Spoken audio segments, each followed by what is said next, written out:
Hello everyone, this is Meenu Agrawal. Coming back to this reproduction topic, this is part 2 video. Already we have started with male reproductive system. In that previous video I have talked about male reproductive system, its part, and then we have started with spermatogenesis. Now we will be moving further, looking into what are the ducts and what do they pour, how what contributes to your semen, and then we will also talk about the hormonal regulation. Okay, so let's move on. Seminiferous tubule. Now let us look at this section of the seminiferous tubule. Looking into the section of the seminiferous tubule, if you look at this section of the seminiferous tubule, so focus here. What is here? You can see here that if I draw it, you see seminiferous tubules are like this. Okay, and in between seminiferous tubules there are cells which we call as Leydig cells. Okay, Leydig cells. Okay, we will look at their function later on, but here and inside this is the structure of your seminiferous tubule. Okay, if you look at seminiferous tubule, what do you find? That this is the as you can see here, this is the wall of the seminiferous tubule. You can see here, this is the wall of the seminiferous tubule, and inside it you can see bigger cells are there whose nucleus is this.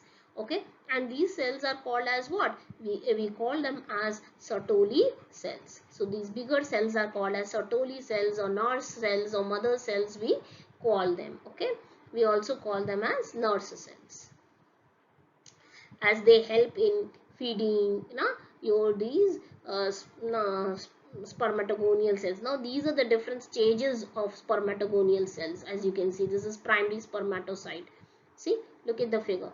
This is your primary spermatocytes. Okay, so these are the different stages you can see of your spermatocytes. Okay, now these, and as they keep on dividing, this is secondary spermatocytes, spermatids, and these are the sperms, which you have read about the process, how they are changing, and they are attached to these Sertoli cells which I was talking about, and their release from it and into the from Sertoli cells and the seminiferous tubule is called as permeation.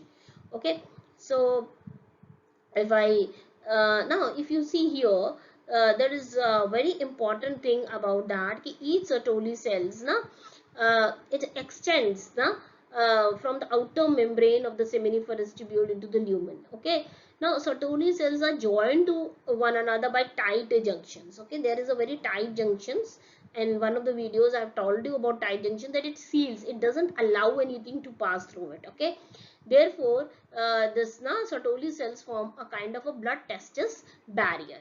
Okay, so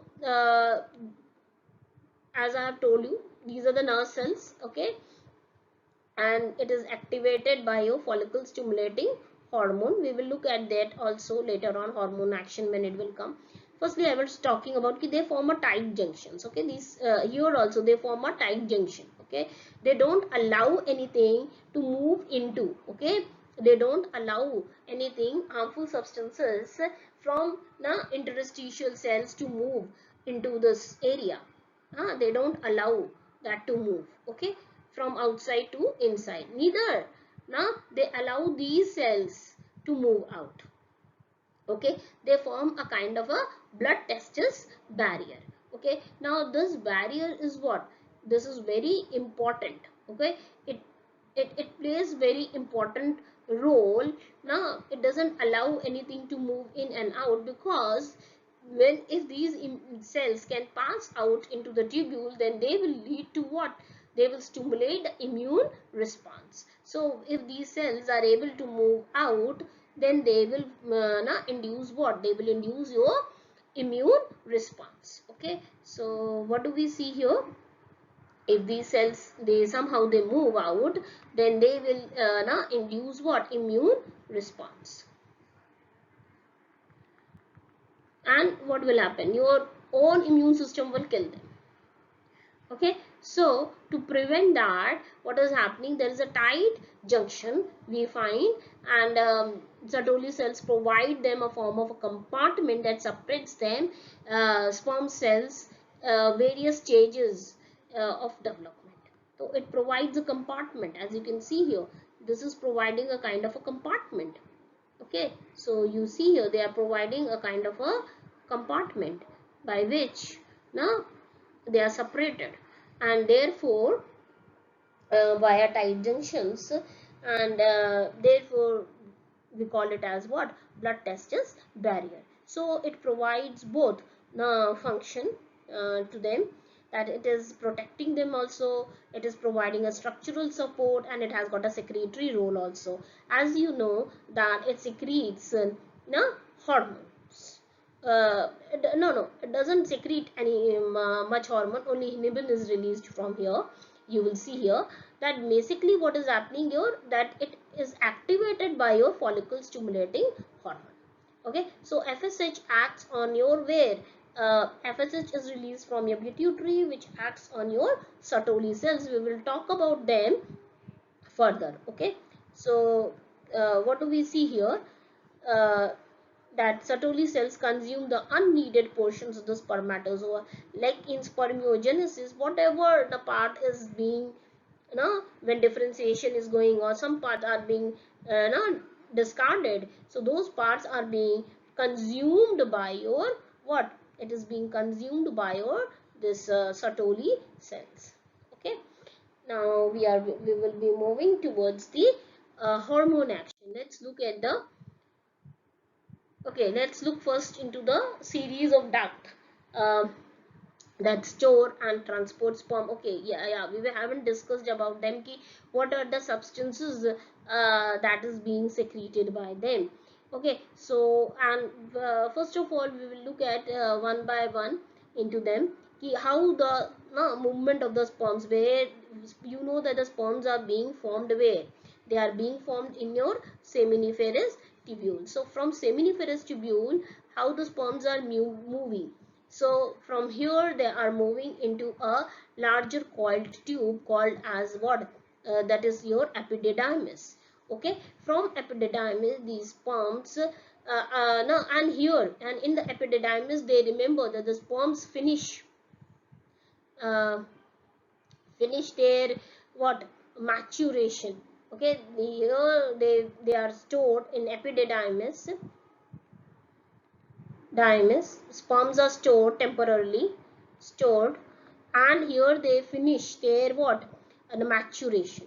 Okay, so the sperms becomes mature in your epididymis. Okay, and during now ejaculation, sperms pass from your epididymis into your sperm duct, that is your vas deferens. Okay, so from there it passes into your vas deferens. So from seminiferous tubules, spermiation, it gets released and it gets stored in the epididymis, and then during ejaculation it gets released in the vas deferens. And we have seen the diagram that the vas deferens now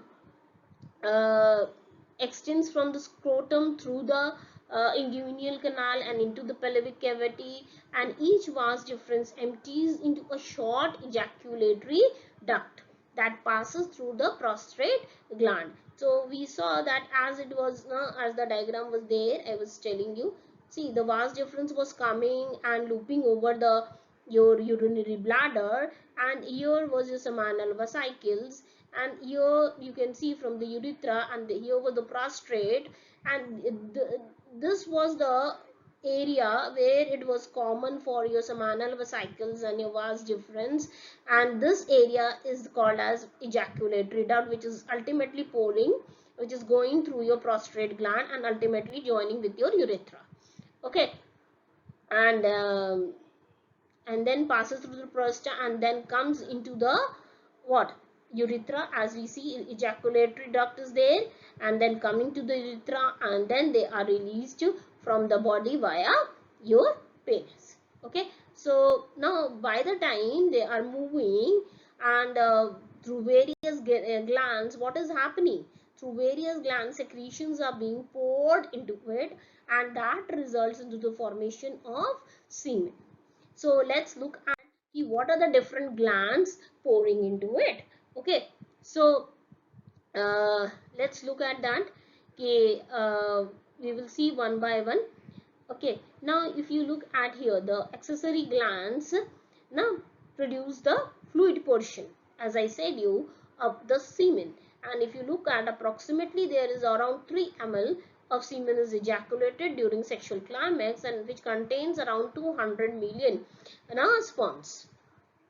Okay, now for the first gland that we are taking up is your seminal vesicle. Okay, it releases fluid rich in fructose. Fructose is responsible for providing energy to the sperms, and prostaglandins, they are responsible for now stimulating contractions of the uterus, which help the sperms to move in the female reproductive tract. So it is responsible for moving into the female reproductive tract. It is causing contractions, okay, in the female reproductive tract. Now if I come towards prostate, see, all, whether it is seminal vesicle, prostate or bulboid, they all secrete your alkaline fluid. I must mention that they all release what? Alkaline fluid, okay, uh, for neutralizing the acidic environment of the vagina. Okay, so they are releasing alkaline fluid, all of them. So if you see, the prostate is a single gland, okay, which secretes your alkaline fluid, calcium, citric acid and enzymes. Okay, so and they are increasing the sperm motility, and these substances, no, they are responsible for increasing the sperm motility. Okay, and now we come towards the bulbourethral glands. These glands are paired glands, as we have seen, and during the sexual arousal time they release the secretion, and which is responsible for what? Lubricating. It is responsible for lubricating the penis and facilitating the uh, penetration of the penis into the vagina. Okay, so during that therefore at that time they are released, and they are responsible for what? They are responsible for lubrication, so that the process happens, there is no friction, okay, to minimize the friction between the two male and female sex organs, so on each side of the urethra, and they release what? Lot of mucus. So you can see that the mucus is responsible for lubrication. Okay, so this is about your various glands. And now coming to the last and important point, how the hormonal regulation is happening. Okay, so you know that I have jotted down here the major glands. So you can see here the endocrine glands, the principles and the hormones. Okay, the principle behind it. Okay, so let's look at the first hormone is your hypothalamus. The gland is your hypothalamus, which releases what? GnRH, that is hypothalamus, the gonadotropin releasing hormone. Okay, now it acts where? You know that your hypothalamus, if I draw, and it acts where? It acts on the pituitary. And where on the pituitary? Anterior pituitary. Okay, so it acts on the anterior pituitary. So GnRH is released from the hypothalamus, it goes into the anterior pituitary, and anterior pituitary releases two hormones. What are they? FSH and LH. Now this FSH goes where? Now if this is your testes, and these are your what? Seminiferous tubules, if I make, and in between them, if I make your Leydig cells. Okay, these green ones are your Leydig cells. Now your FSH will act on your Sertoli cells. Okay, and luteinizing hormone will act on your Leydig cells. So as you can see here that FSH is acting on your Sertoli cells, and it is stimulating the development of seminiferous tubules and stimulates spermatogenesis. But how does it stimulate? See, basically it is your LH which is acting on your Leydig cells and causing the release of the hormone testosterone. This is the male hormone. Your testosterone is released, and this goes and acts in your Sertoli cells, okay, which stimulates the process of spermatogenesis. hormonogenesis. Apart from that, testosterone also has got another function. Okay, what is that? Okay, it stimulates secondary sexual development. Okay, so you can see here all the secondary sexual development is taking place with the help of this male hormone. This is your male hormone, testosterone. Okay, so now your Sertoli cells also release a hormone which is called as what? Now basically it is releasing, and this is called as inhibin. Okay, which inhibits your FSH secretion. Where is the target organ where it acts? It acts on your uh, these anterior pituitary. This inhibin goes and acts on your anterior pituitary and inhibits the secretion of what? FSH. Okay, so inhibin is released by your Sertoli cells. Okay, so this is how there is a hormonal regulation taking place, and which is responsible for your spermatogenesis. Okay, so with this I have completed your entire male reproduction, spermatogenesis, how ducts they release what, and how what is the hormonal control. Okay, so with this, if anyone wants to ask anything like then one is free to ask. Okay, so one thing or few things I must tell you, what is happening if there is insufficient testosterone, then it leads to what? It leads to sterility. I must tell you that it leads to sterility. Okay, and this hormone is very much important, and it retains childlike features if it is not their secondary sexual the characters they don't develop. And if castration is done, I hope you know castration is what? Removal of testes. Okay, and then now occurs after puberty, then increased secretion of male hormones by the adrenal glands help to maintain masculinity. तो आप लोग ने देखा होगा कि कई ना जानवरों को यूज करते हैं for this purpose, they castrate them and they use like you must have ना सीन ना जो बैल होते हैं हमारे यूज होते हैं इन plowing fields. What is done? Their testes is being now castrated, and their masculine power is being used to plow them, for plowing the fields, isn't it? Okay, so with this I would like to end.